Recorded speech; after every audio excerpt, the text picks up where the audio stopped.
नमस्कार बंधुरा आपनारा सकले केमन आछेन। आशा करछि सकलेई खूब भालो आछेन, सुस्थ आछेन।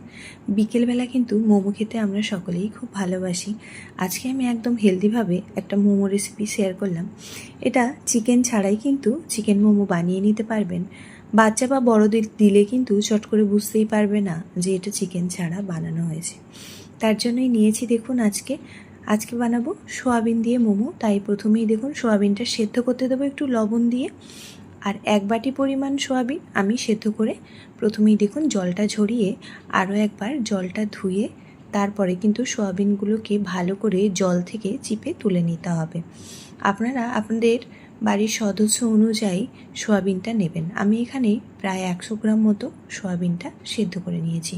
তারপরে জল দিয়ে দেখুন ঠান্ডা করে জল থেকে ভালো করে এরকম জল চিপে সোয়াবিনগুলো সব নিয়ে নিচ্ছি দেখুন। আর এরকমভাবেই কিন্তু প্রথমে সোয়াবিনগুলোকে জল ছড়িয়ে পুরোপুরি নিতে হবে।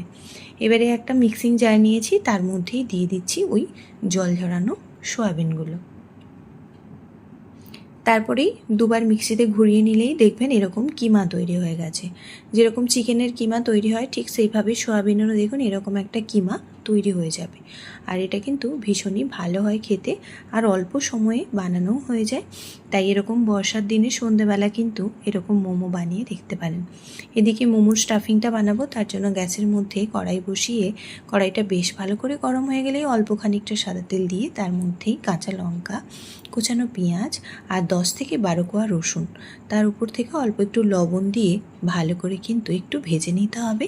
এই সময় রান্নাটা পুরোপুরি হাই ফ্লেমে করবেন, তা না হলে পেঁয়াজ থেকে অনেক জল বেরিয়ে যাবে। দেখুন পেঁয়াজটা কিন্তু এরকম হালকা ভাজা হবে, এই পর্যন্ত ভেজে নিলাম। এবারেই ওপর থেকে কিমা করা সয়াবিনটা পুরোপুরি দিয়ে দিলাম। আর রান্নাটা কিন্তু বারবার বলছি এই সময় হাই ফ্লেমে করবেন, তা না হলে জল বেরিয়ে গিয়ে তখন কিন্তু এই সোয়াবিনের জুসি ভাবটা থাকবে না, একেবারেই শক্ত শক্ত হয়ে যাবে। এবারেই দেখুন সোয়াবিনটা দিয়ে বেশ ভালো করে 2 থেকে 3 মিনিট ভেজে নেব, দিলেই দেখবেন এরকম হয়ে যাবে। আর এবারেই এর ওপর থেকে দেব আমি খানিকটা মশলা। এই টেস্ট বাড়ানোর জন্য আমি এখানে 2 প্যাকেট ম্যাগি মশলা দিয়ে দিলাম। আপনারা চাইলে কিন্তু এখানে চিকেন মশলারও ব্যবহার করতে পারেন। আর দিয়ে দিলাম বেশ খানিকটা ধনেপাতা কুচি, আর দেব অল্প একটুখানি চিলি ফ্লেক্স। যেহেতু কাঁচা লঙ্কা দেওয়া আছে তাই চিলি ফ্লেক্সটা আমি অল্প দিলাম। আপনারা যদি কাঁচা লঙ্কা না দেন সেক্ষেত্রে চিলি ফ্লেক্সটা একটু বেশি দেবেন। তার উপর থেকেই দিয়ে দিলাম খানিকটা কেচাপ, দিয়ে এবার আবারও ওই 1 থেকে 1.5 মিনিট মিশিয়ে নেব।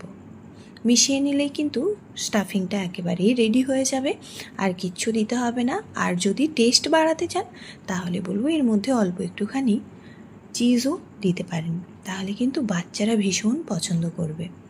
দেখুন খুব সুন্দরভাবেই আমার স্টাফিংটা রেডি হয়ে গেছে। আর এর থেকে বেশি রান্না করব না, এবারেই ঠান্ডা হওয়ার জন্য রেখে দেব। গ্যাসটা বন্ধ করে এবার স্টাফিংটা এদিকে ঠান্ডা হোক। এদিকে দেখুন নিয়েছি আটাটা আমি একদমই সিম্পলভাবে মেখে নিয়েছি, অল্প একটু লবণ দিয়েই মেখে নিয়েছি, আর কিচ্ছু দিইনি। যেরকম আমরা রুটি বানাই সেই রুটি মাখার আটাটাই কিন্তু আজকে মেখে নিয়েছি। আর এটা আমার ফ্রিজে আগে থেকেই রাখা ছিল, তাই অল্প সময়ে আজকে মোমোটা বানানো হয়ে যাবে। এবারেই দেখুন বড় বড় করে আমি রুটি বানানোর মাপেই ডোগুলো একটু বড় সাইজ করে ডোগুলো বানিয়ে নিয়েছি। আর এরকম বড় বড় করেই লেচিটা কেটে ডোগুলো বানিয়ে নিতে হবে।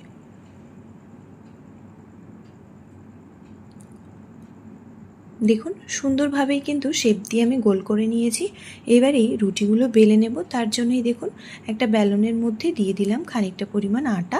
এখানে আপনারা চাইলে ময়দাও দিতে পারেন। আমি যেহেতু আজকে একটু হেলদিভাবে বানাচ্ছি তাই আজকে আমি আটা দিয়েই এই রুটি বানিয়ে নিচ্ছি। আপনারা চাইলে ময়দাটাও ওই একইভাবে একটুখানি মেখে রেখে দিয়ে তারপর বেলে নিলেই হবে। এবারে রুটিটা দেখুন একটু বড় করে পাতলা করে বেলে নেব। এখানে বলে রাখি যে সকল বন্ধুরা আজকে আমার চ্যানেলটা ভিজিট করছেন, যদি আমার এই রেসিপিটা ভালো লাগে তাহলে বলবো চ্যানেলটিকে সাবস্ক্রাইব করে পাশে থাকা বেল বাটনটি প্রেস করে প্লিজ পাশে থাকবেন, যাতে করে নিত্য নতুন যে কোনো রেসিপি আমি পোস্ট করব সবার প্রথম আপনাদের কাছেই পৌঁছে যাবে। বাচ্চাদের টিফিনেও কিন্তু সকালবেলা এইভাবে মোমোটা বানিয়ে দিতে পারেন, বাচ্চারা কিন্তু ভীষণ খুশি হয় এরকম মোমো পেলে। এবারে দেখুন একটা বাটি দিয়ে মোমোর যে রুটিগুলো বানাবো সেটা আমি শেপ দিয়ে নিচ্ছি যাতে করে গোল গোল হয় আর একই রকম শেপের হয়। তাই দেখুন একটা বাটির মাপ করে আমি এরকমভাবে গোল গোল করে কেটে নিচ্ছি। আপনারা চাইলে এমনিও বেলে নিতে পারেন। আর আমার ওই ছোটো বড় হয়ে যায়, তাই আমি এরকম বাটির শেপ দিয়ে গোল গোল করে কেটে তারপরেই মোমোটা বানাবো। আর এরকমভাবেই সব রুটিগুলোই কিন্তু আমি প্রথমে বানিয়ে নেব। আর এই কাটা অংশগুলো কিন্তু পরে আবারও রুটি বেলে নেব। এবার দেখুন প্রথমেই এইগুলো আমি তুলে রাখছি।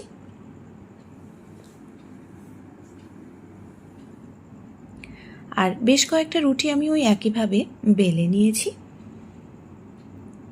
দেখুন একই রকম সাইজ দিয়েই কিন্তু সুন্দরভাবে বেলে নিয়েছি। এবারেই এর মধ্যে স্টাফিং দেব। স্টাফিংটা ভরে শেপ দিয়ে নিতে হবে। তার জন্য এই মোমোর স্টাফিংটা দিয়ে এবারেই কিন্তু শেপ দিয়ে নেব। আপনাদের যেটা সুবিধা মনে হবে সেরকমভাবেই কিন্তু শেপটা দিয়ে নেবেন। আমার এইটাই সবথেকে সুবিধা মনে হয়েছে আর এটাই আমি ভালো বানাতে পারি, তাই আমি এরকমভাবেই বানিয়ে নিচ্ছি। আপনারা অন্য কোনো ডিজাইন পারলে কিন্তু সেটাও দিতে পারেন। দেখুন ঠিক এইভাবে বানিয়ে নিলাম খুব সহজে, আর একদম অল্প সময়ে কিন্তু বানানো হয়ে যায় আর খেতেও ভীষণ ভালো হয়। আর সন্ধেবেলা এরকম মোমো খেতে কিন্তু অসাধারণ লাগে।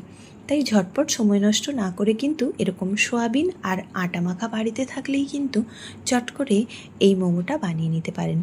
ইভিনিং স্ন্যাক্স হিসেবে কিংবা সকালের জলখাবারেও খেতে কিন্তু বেশ ভালো লাগে। একেবারেই তেল মশলা লাগে না, খেতে কিন্তু লাগে বেশ। আবারও একটা বানিয়ে নিলাম। ঠিক এই একইভাবে প্রত্যেকটা মোমোই আমি বানিয়ে নেব।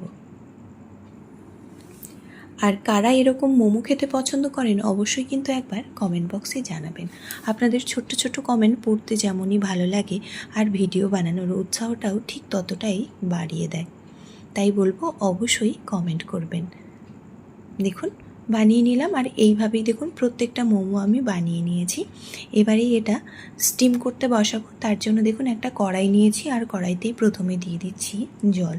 বেশ খানিকটা পরিমাণ জল দিয়ে তার ওপর থেকে একটা ছিদ্রযুক্ত থালা বসিয়ে দিলাম। এবারেই এর মধ্যে আমি খানিকটা সাদা তেল দেখুন স্প্রে করে দিচ্ছি। আপনারা চাইলে ব্রাশ করেও দিতে পারেন। এতে করে কিন্তু মোমোগুলো একটুও আটকাবে না আর খুব সুন্দরভাবে স্টিমটাও হবে। তাই দেখুন ওপর থেকে এবারেই মোমোগুলো একে একে সব সাজিয়ে দিচ্ছি। চিকেন মোমো তো অনেকবার খেয়েছেন, এরকম সোয়াবিনের মোমোটা একবার বানিয়ে দেখুন, দেখবেন ভীষণই ভালো লাগছে। বাড়ির সকলেই দেখবেন ভীষণ পছন্দ করছে, আর না বললে কখনো বুঝতেই পারবে না যে এটা চিকেন মোমো ছিল না। সব মোমোগুলোই আমি দিয়ে দিলাম দেখুন। এবারে আবারও ওপর থেকে খানিকটা তেল আমি দেখুন স্প্রে করে দিলাম।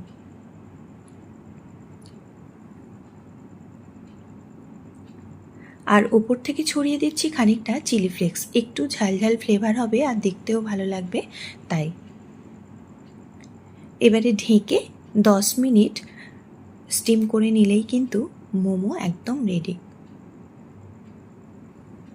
দেখুন স্টিমে বসিয়ে দিলাম 10 মিনিটের জন্য।